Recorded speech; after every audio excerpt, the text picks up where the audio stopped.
Hi friends, நம்ம Koyambedu bus stand போக்குவரத்து நெரிசல்னு காரணத்துக்காக கீழாம்பாக்கத்துக்கு மாற்றிருக்கேன். இது உங்களுக்கு எல்லாருக்கும் தெரியும். ஏற்கனவே பிராட்வேல டிராஃபிக்காக இருக்குன்னு சொல்லிட்டு தான் கோயம்பேட்டில் கொண்டாந்து மாற்றுறாங்க. அப்பயும் அந்த டிராஃபிக் குறையில இருந்தால் இப்போ கீழாம்பாக்கத்துக்கு மாறி இருக்கேன். அடுத்தது செங்கல்பட்டுக்கு போயிடுமா தெரியலங்க.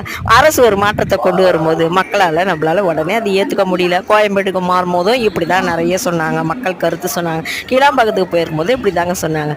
அதனால் டக்குன்னு நம்மளால் அதை வந்து ஏற்றுக்க முடியல. ஆனால் போக போகவும் பழகிடும் நான் நினைக்கிறேன். நான் சொல்கிறது கரெக்டாக சொல்கிறது. வீடியோக்கு ஒரு லைக்கை போட்டு போங்க. இது வந்து ஃப்ரைடே வீக்கெண்டு 5:30க்கு எடுத்தங்க இந்த வீடியோ. எப்போதும் பிஸியாக பரபரப்பாக ஒரே ஜனக்கூட்டமாக இருக்கிற இந்த கோயம்பேடு பஸ்ஸை நான் இதாங்க ஓடிக்கிட்டு இருக்குது.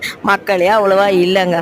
ஆனால் இங்கே உள்ள கடைகளோட நிலைமை, ஆனால் எல்லாத்துக்கும் மாற்று ஏற்பாடு பண்ணி தருவோம் அப்படின்னு சொல்லி அரசு சொல்லியிருக்குது. பொறுத்து வந்து பார்ப்போம், வெயிட் அண்ட் சி என்ன தான் நடக்குதுன்னு சொல்லுவோம். இதோட ஃபுல் வீடியோ நம்ம சேனலில் இருக்குது, போய் பாருங்கள். நம்ம வீடியோ பிடிச்சா லைக் பண்ணுங்கள், நம்ம சேனலை சப்ஸ்கிரைப் பண்ணுங்கள், கருத்துக்கள் கமெண்ட்டில் சொல்லுங்கள்.